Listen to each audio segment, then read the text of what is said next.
I guess now I know why Mom didn't like me playing with the music box.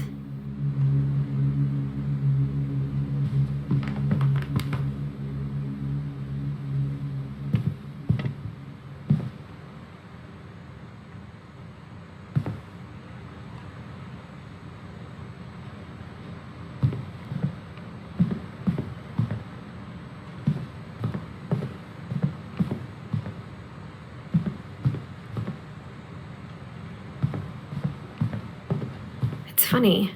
All those times I played with the music box and never found the basement key.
Mom said the basement was off limits, unless I wanted another tetanus shot.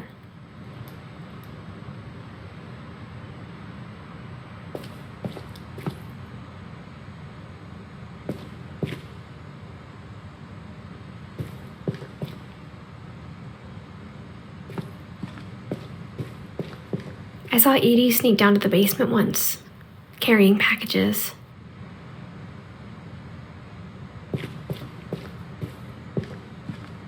I thought maybe she was hiding presents.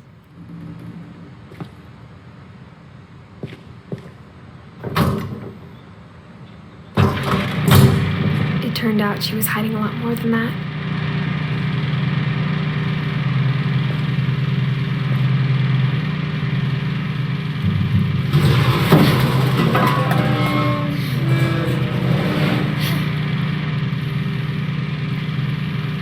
I remember asking Mom once about where Walter had gone. She said after Barbara died, he got as far away as he could.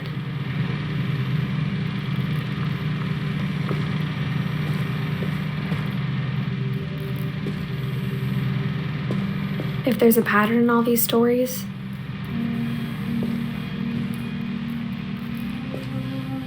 I think it's that none of us has gotten very far.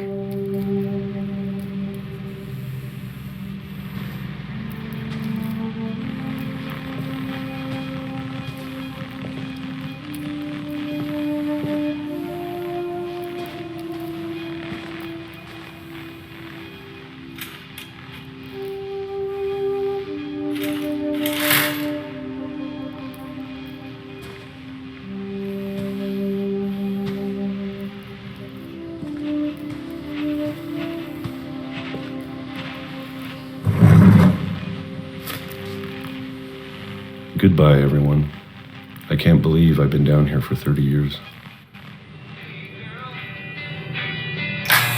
On that first day, after the shaking started, I didn't think I'd survive the evening.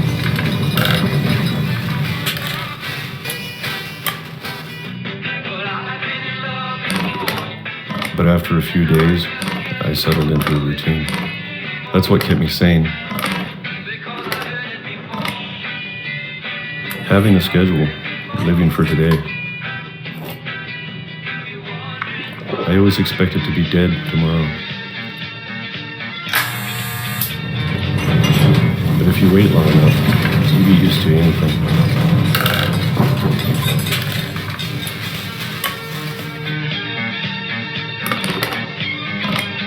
Even a monster on the other side of the door starts to feel normal.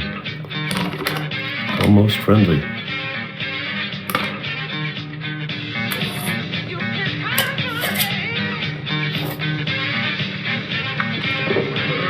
And then one day, everything just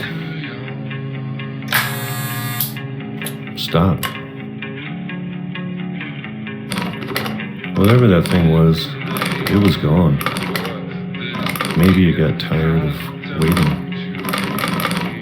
Or maybe I just got tired of being afraid.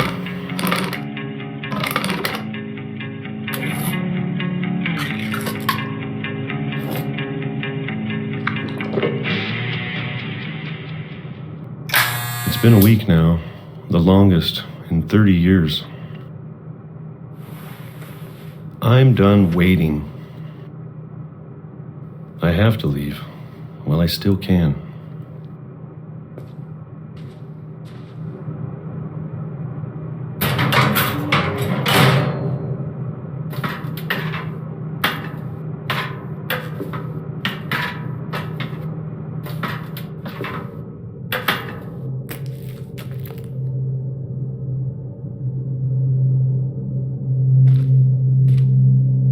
I know it's out there somewhere.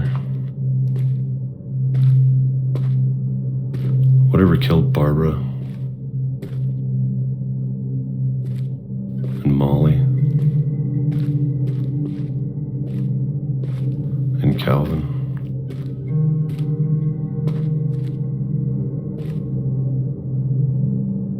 Maybe this is all a mistake. But I need to stop living the same day, even if it kills me.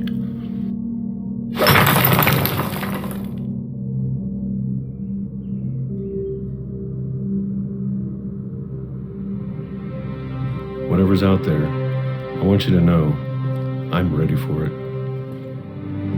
I'm going to appreciate all of it, especially the food. I don't mind if I only have a year left. Or a month. Or a single week.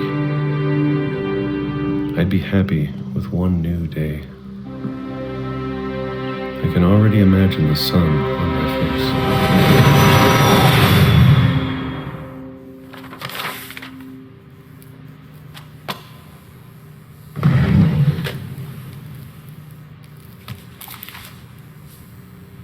Walter died when I was 6. I can't believe my mom never told me he was down here.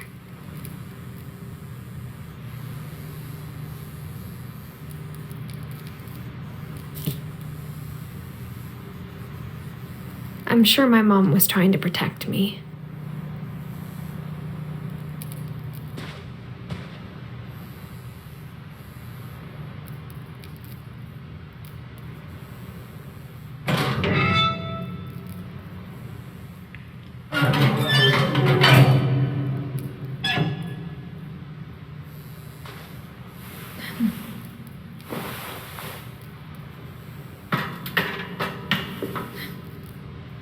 Maybe she was afraid I'd end up like Walter.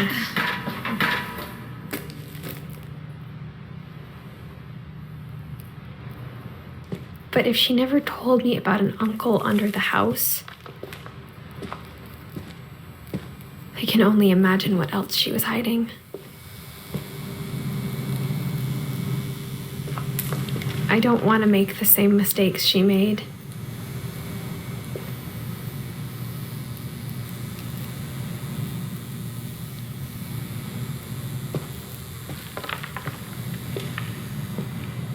Trying to bury something that's still alive. Now that there's only one of us left, or maybe 2,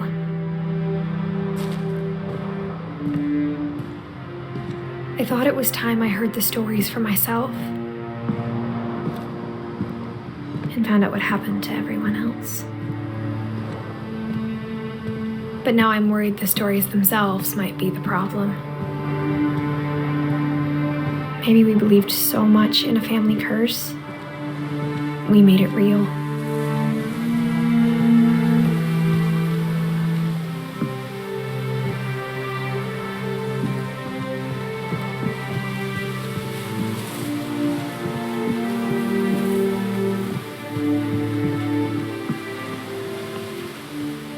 I don't know if I should even be writing this.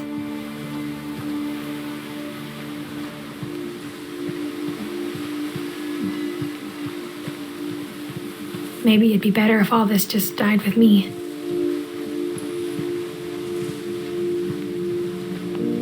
But I thought you should know about your family.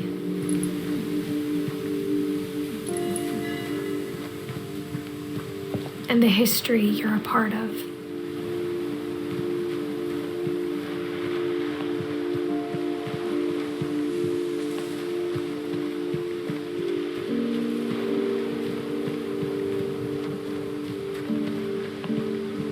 Though to be honest, I feel as lost as you probably do right now.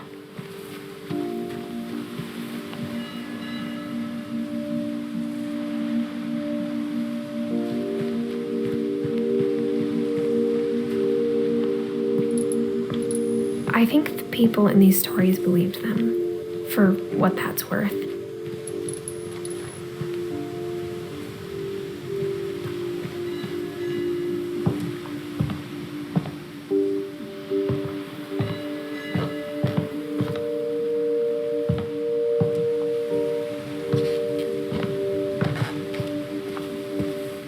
And when you look at the house, it had that history of imagination and stubbornness and madness. Any of it seems possible.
I think we've been surrounded by death for so long, we've just gotten used to it.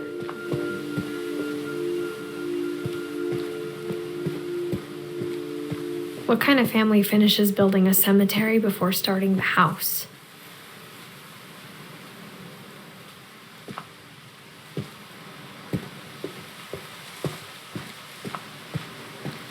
It's embarrassing for me to admit this, but the pet cemetery made me more uncomfortable than the human one. 3 of the gerbils were mine, and 2 had been my fault.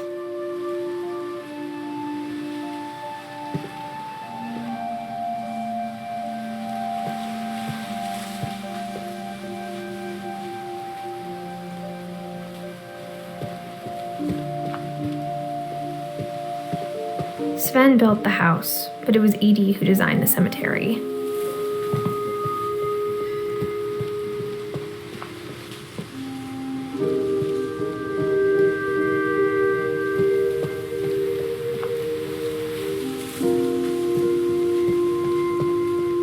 I'm sure Odin's monument had been Edie's idea. My mom was always trying to move on, but for Edie, the past never went away.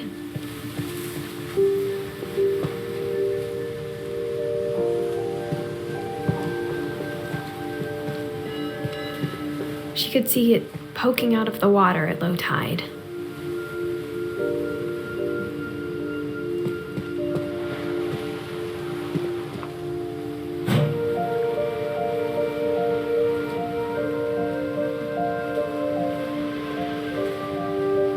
Edie said she dreamed about the old house every night.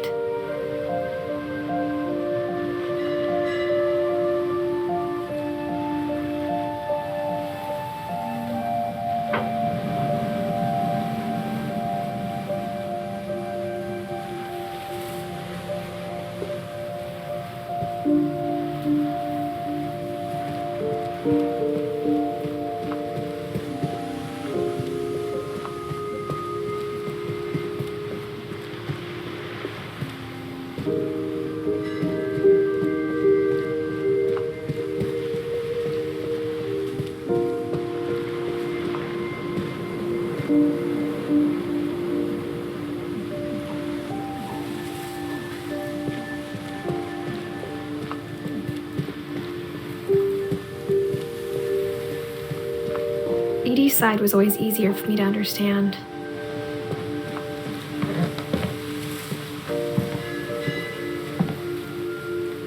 But the older I get, the more I can see where my mom was coming from.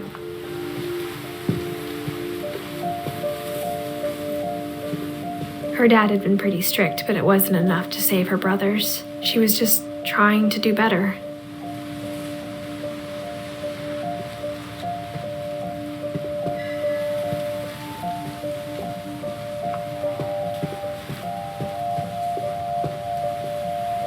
She lost 2 of her brothers, just like I did. I get why she tried so hard to protect us. We never found Milton's body, so my mom insisted we were putting up a monument, not a tombstone.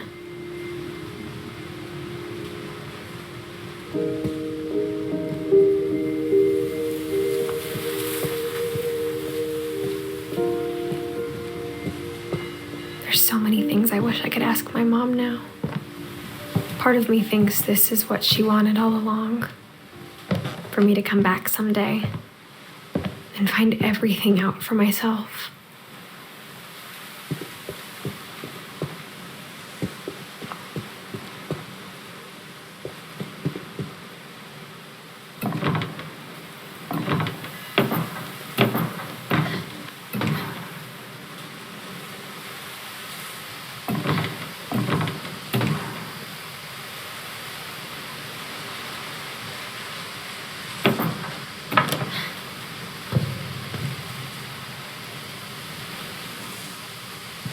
But looking back on it now,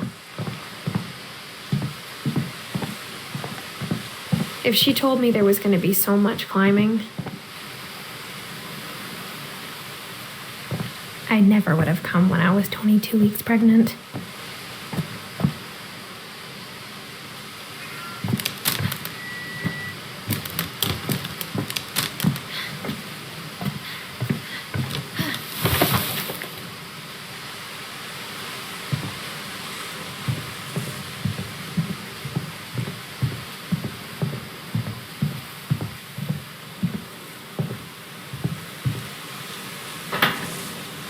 I never met Grandpa Sam, but I think he and my mom had a lot in common.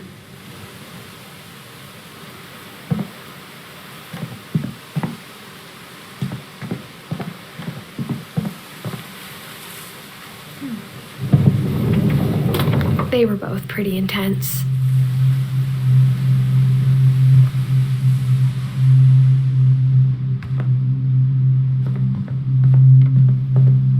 Instead of hiding from death, Sam seemed to go out of his way to meet it.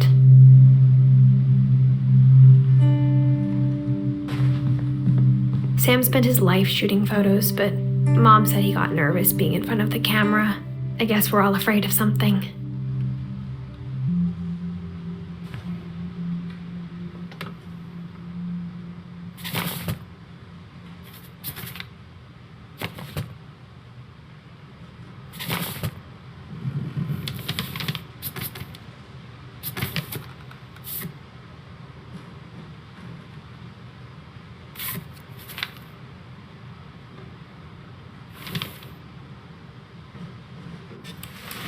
Dawn, I promise, you'll never forget this weekend. Yes, sir. These memories are gonna last a lifetime. Am I gonna have to shoot anything? It's a hunting trip, Dawn. Shooting is strongly encouraged. What?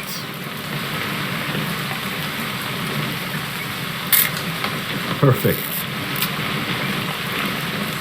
It's gonna rain the whole weekend, isn't it? I will never forget this weekend, Dad. That's the spirit. Okay, got it. I'm gonna take some pictures, okay? Just be careful. That camera's older than you are.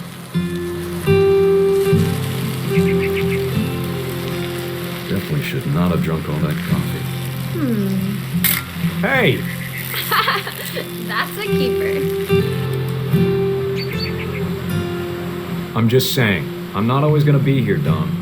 You'll need to remember this stuff, if you want to survive. I'll be fine, Dad. You know who else thought he was gonna be fine? Some guy who died. Dawn, I'm being serious. I know, Dad. You're always serious. Doesn't being out here make you want to chill out? Well, to tell you the truth, I haven't been out here in 20 years. Dawn, don't you think you could find something more interesting to photograph? Last time. You don't need to waste any more film on me, kiddo.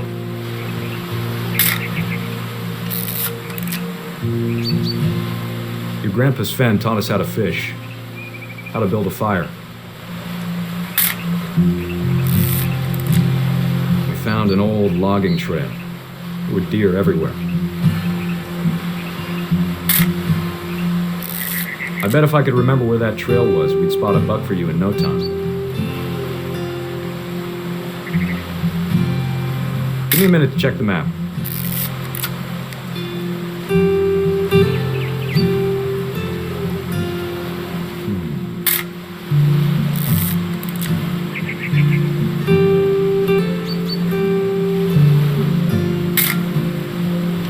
Let's see.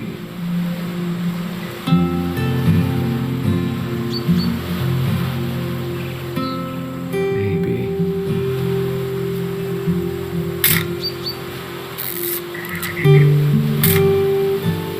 Was it? Dad! Good eyes, Dawn.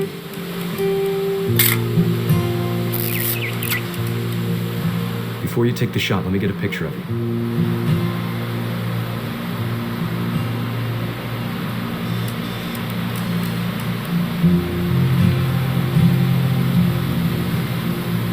Dad, I... Just breathe. Turn off your imagination. Focus on your target.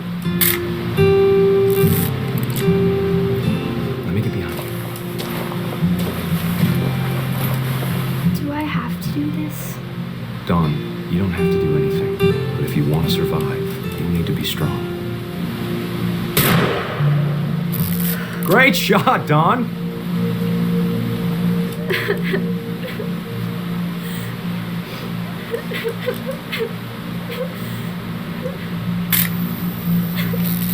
I'm proud of you, Dawn. Always remember that, okay?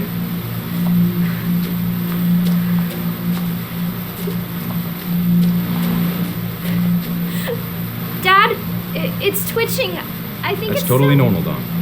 Just focus on the camera. Try not to think about... Dad!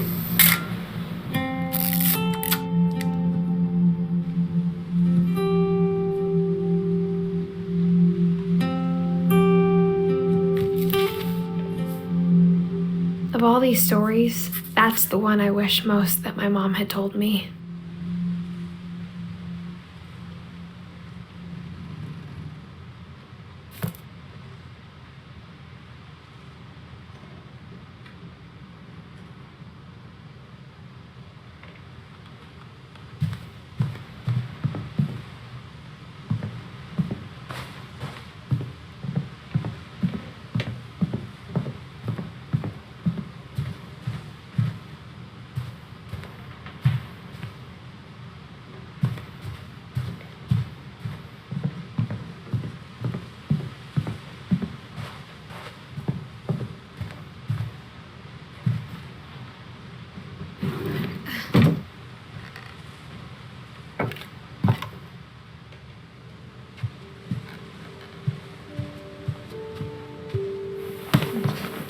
After Sam died, my mom and Edie got really close. They'd both lost a lot.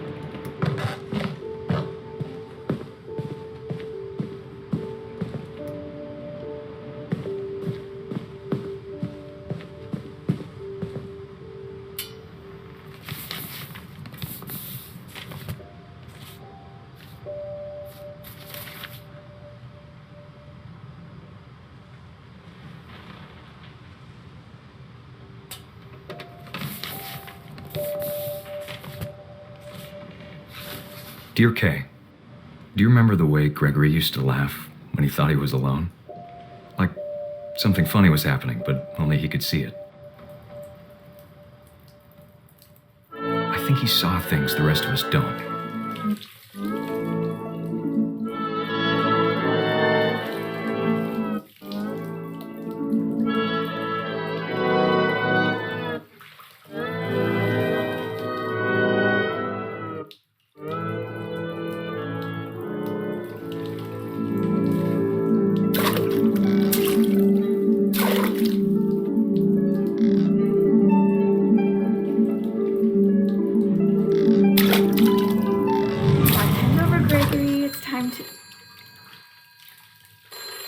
Hold on, sweetie.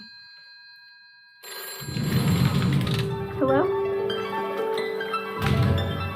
Sam, I told you I don't want to talk right now. I wonder what he saw.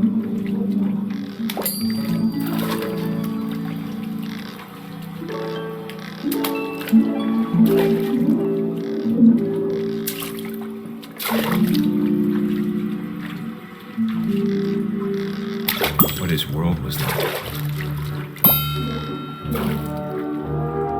He reminded me so much of Calvin. Lost in his imagination.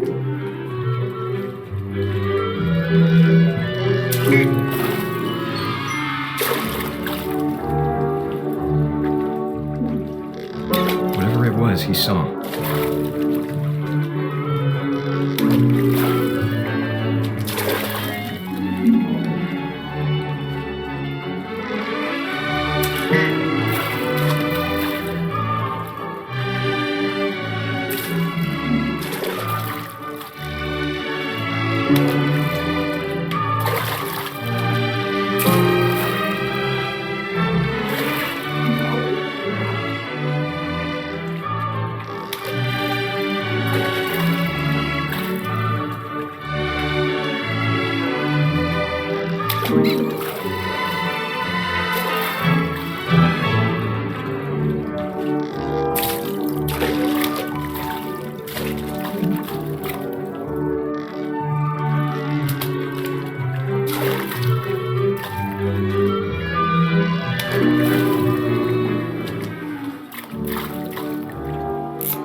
Sure made him happy.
how silly it sounds.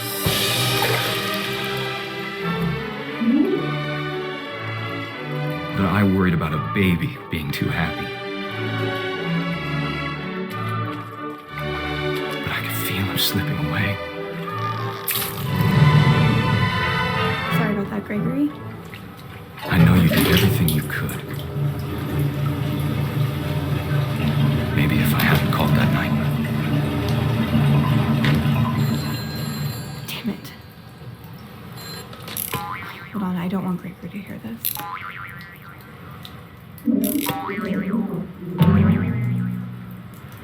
I wish he could have told us about the world he saw.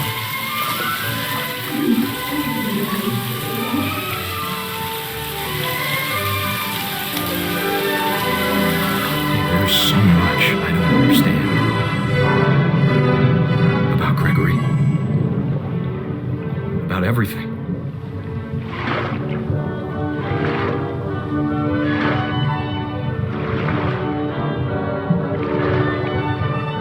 But I know what happened wasn't your fault.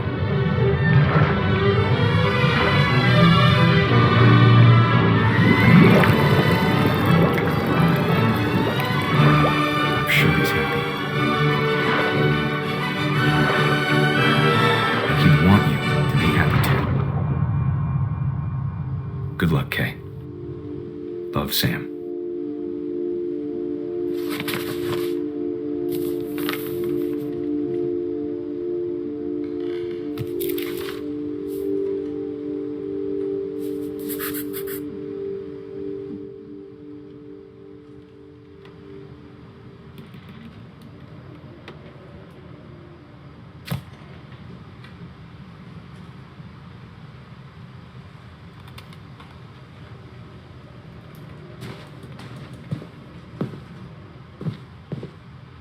I can't imagine my mom ever writing poetry, and yet...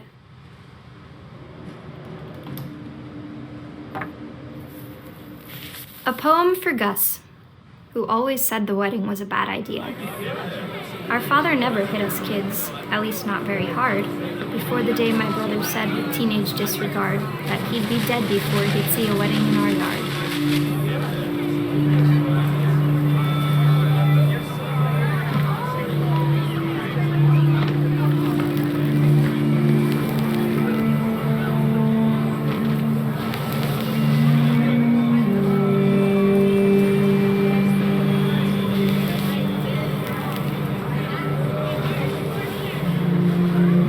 Father made him come, of course, but Gus stood far apart, just flew his kite and bottled up the storm inside his heart.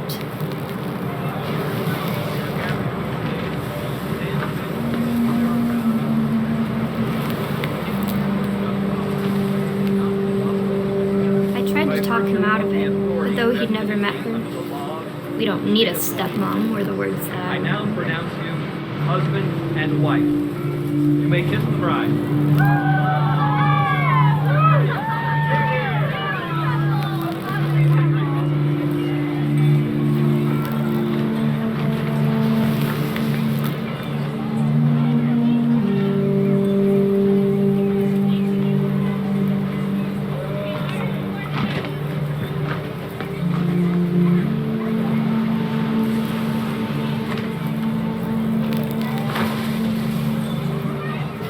When the time for photos came, Dad ordered him to come here. But Gus declined and as a sign held up his middle finger.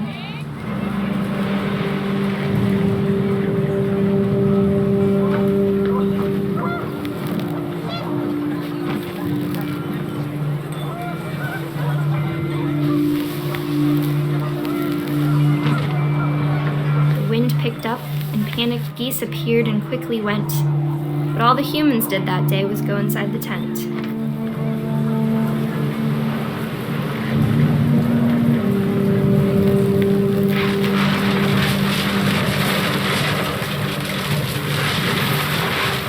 The rain came down in buckets then, but no one seemed afraid that nature might destroy the tent our dad had crudely made.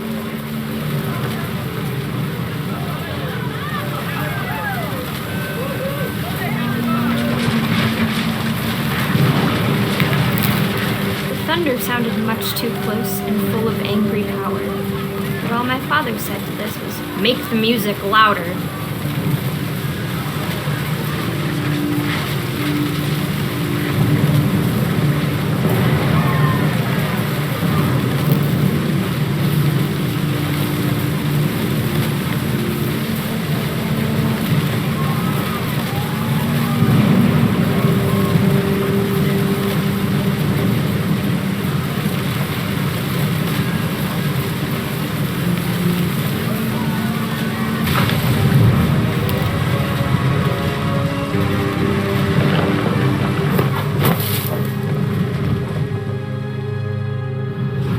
I wish that I could truly say I thought about you on that day.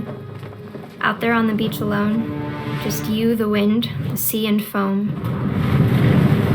But I didn't, until we found you.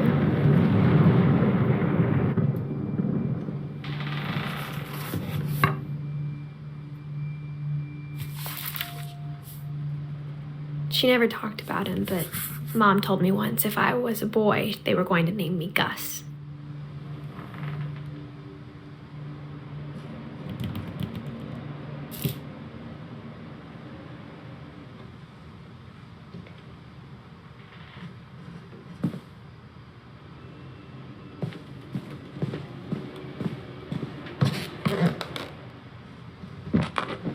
My mom moved up to the loft after her brothers died.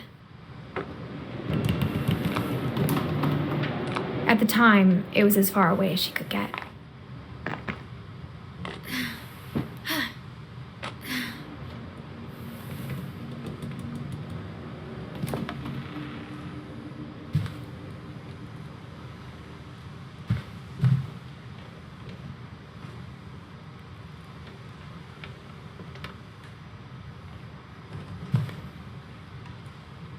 She spent a summer building houses in Calcutta, where she met my dad, Sanjay.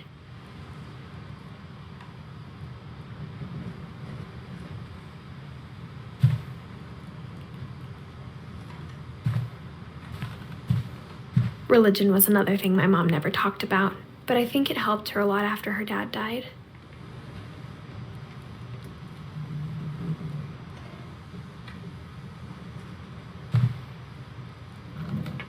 My mom moved to India a week after graduation and got a job teaching English. Louis was born a year later.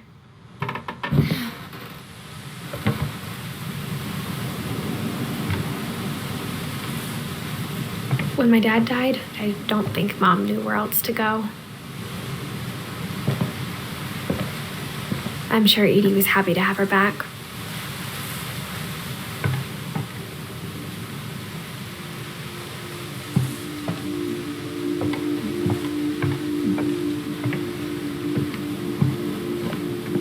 The house had to get a little bigger, but Edie was used to that.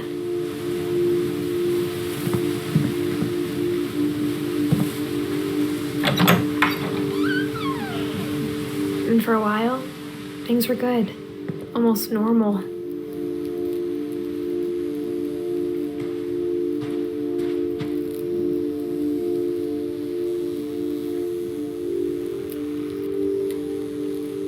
But it didn't last.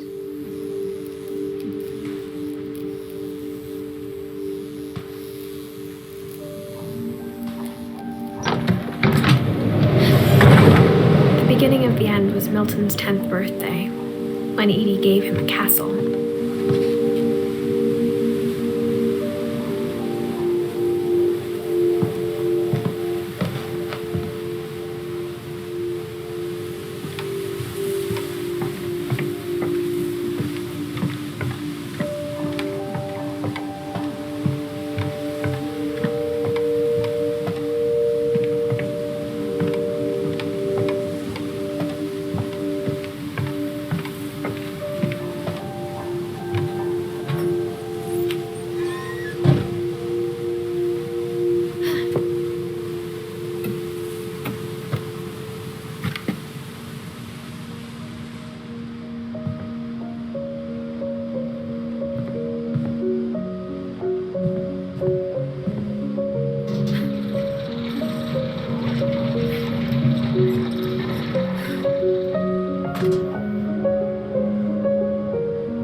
Milton Finch in The Magic Paintbrush.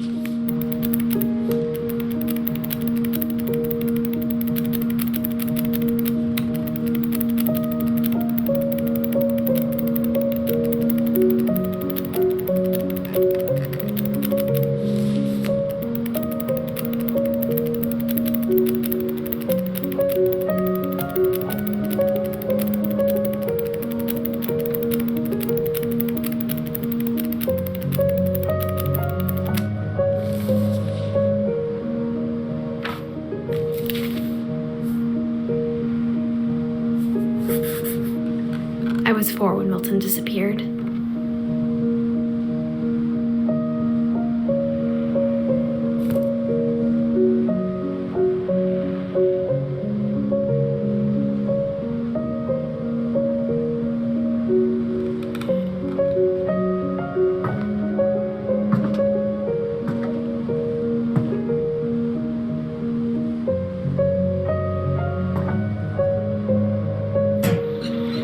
Mom spent months searching for my brother. Then she sealed the doors.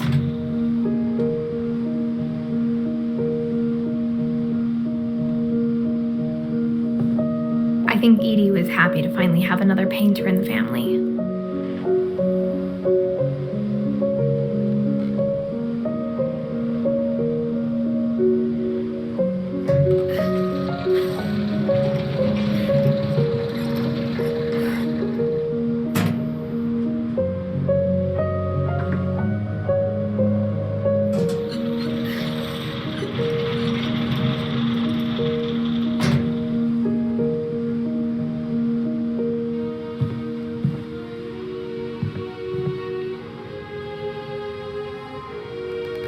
Whatever Milton had found in the house, Mom didn't want it getting out.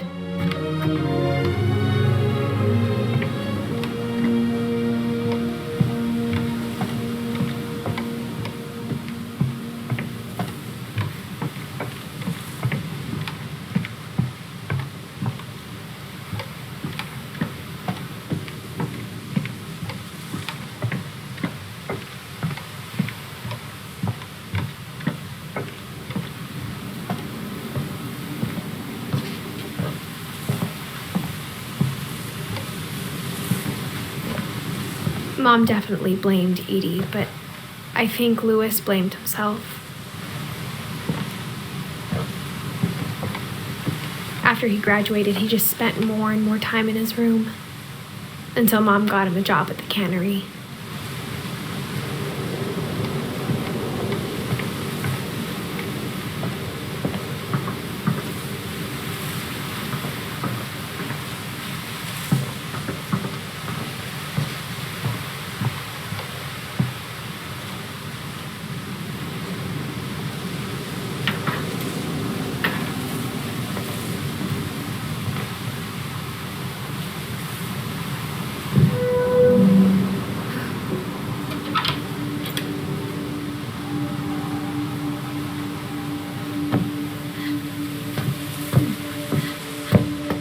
Louis's room smelled very, very familiar. That part of him lived on.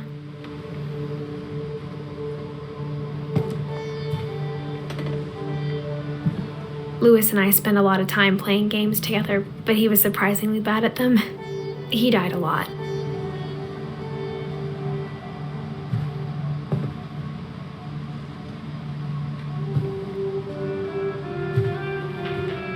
He was so proud of being Indian. I think for him, it was a way to be something other than just a Finch.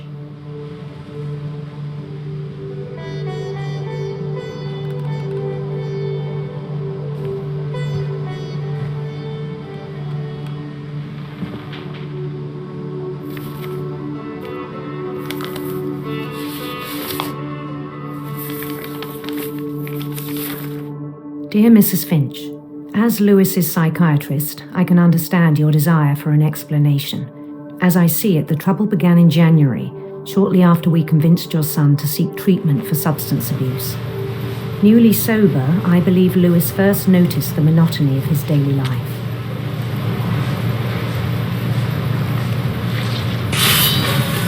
He kept working at the cannery. but he withdrew part of himself.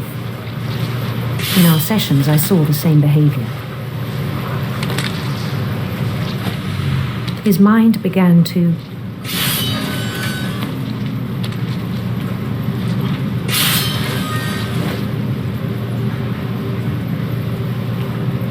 wander. I asked him to describe it. He said he started small, imagining a labyrinth. He'd feel his way about. Then something moved. Bats. And toads.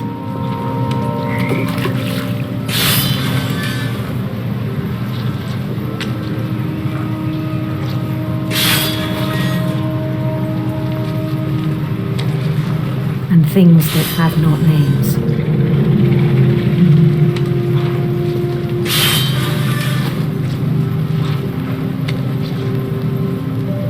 He knew it was all in his head.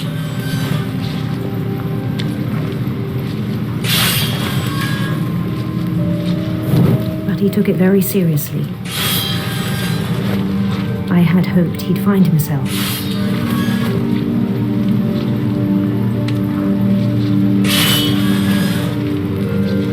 But he found something more.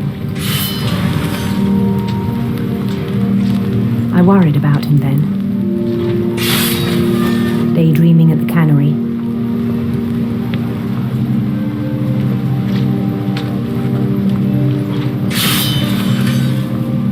I spoke with his boss. But he said Lewis had become a model employee. Methodical, tireless, focused.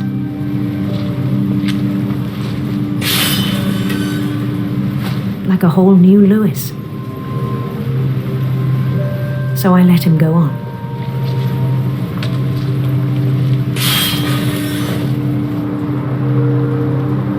I even encouraged him. It seemed very promising at first.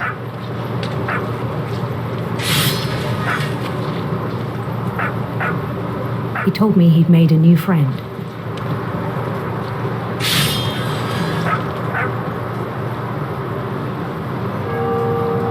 On the edge of a city he named Lewis Topia. He built the city up slowly, brick by brick.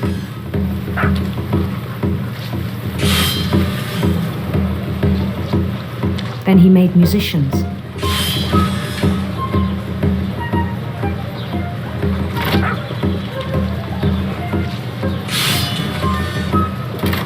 And songs for them to play.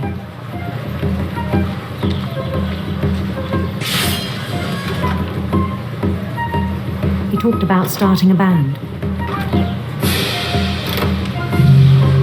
And he was always humming something. Every day his imagination grew stronger.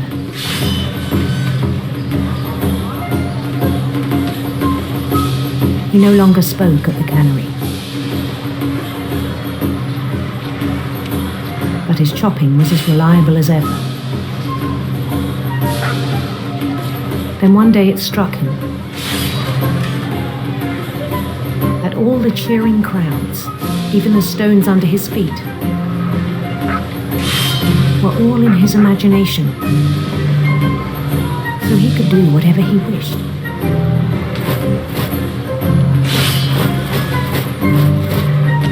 He held an election for mayor,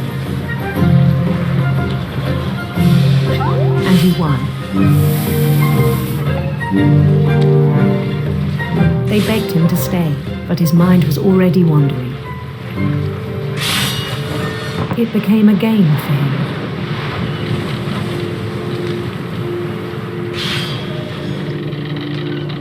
He'd conquer a city, then immediately push on.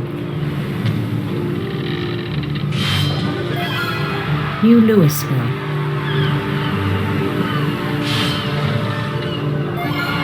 St. Louis.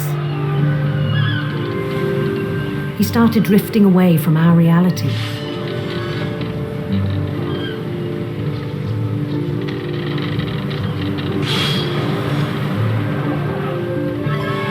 Minneapolis, until one day he forgot to go home from the cannery. Even as his mother pleaded with him, part of Lewis kept sailing on.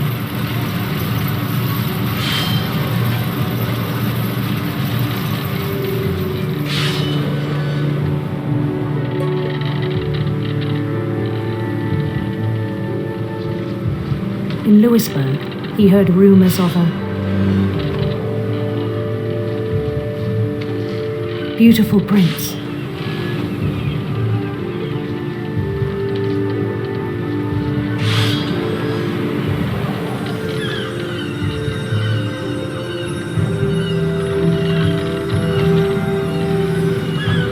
The prince was on his own quest for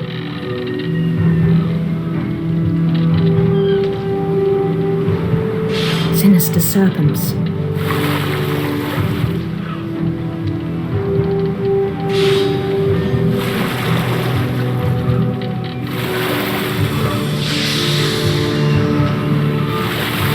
He followed the sound of his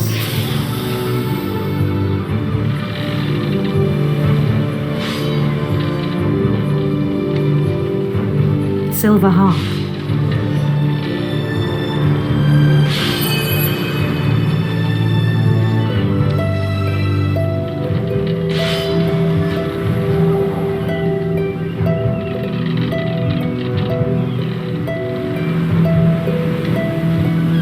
His chase led him to a golden palace east of the sun and west of the moon. Even then, his logic remained sound. He knew the world was all in his imagination.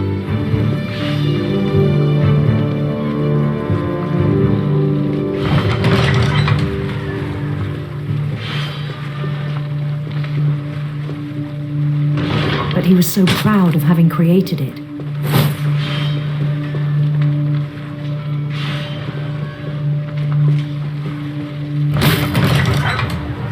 In his own eyes, he'd become something greater than a king.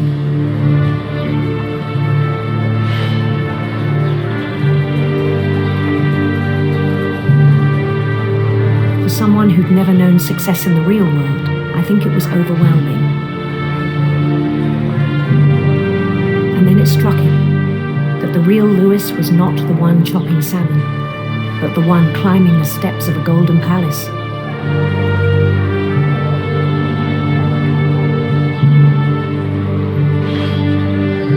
My imagination is as real as my body, he told me.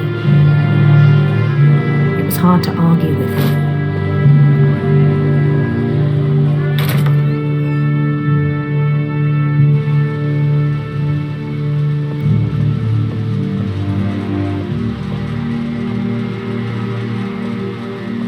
Began to forget the world we know.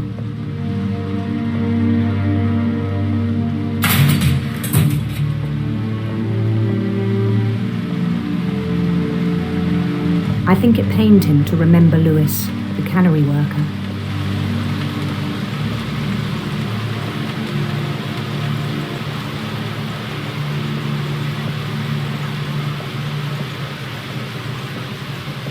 He began to despise the man with a royal contempt.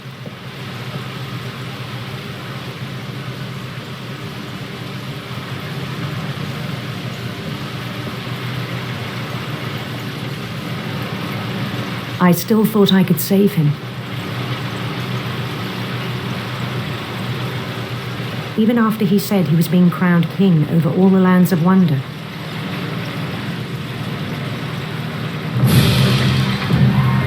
The palace would be packed with his companions.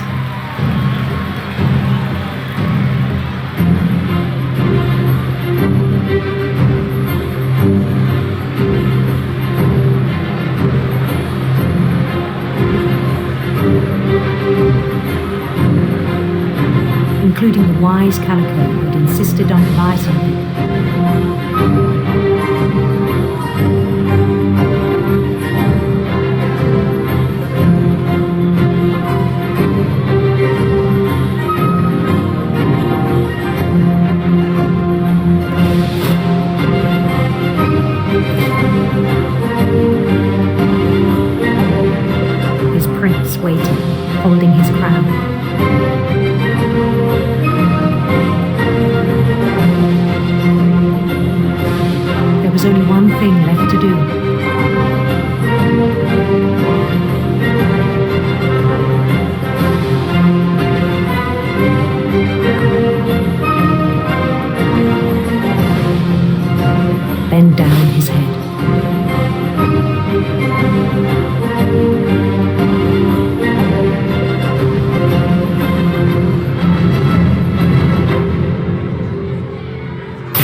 you know. Mrs. Finch, your son was a kind man who will be missed by all of us who knew him.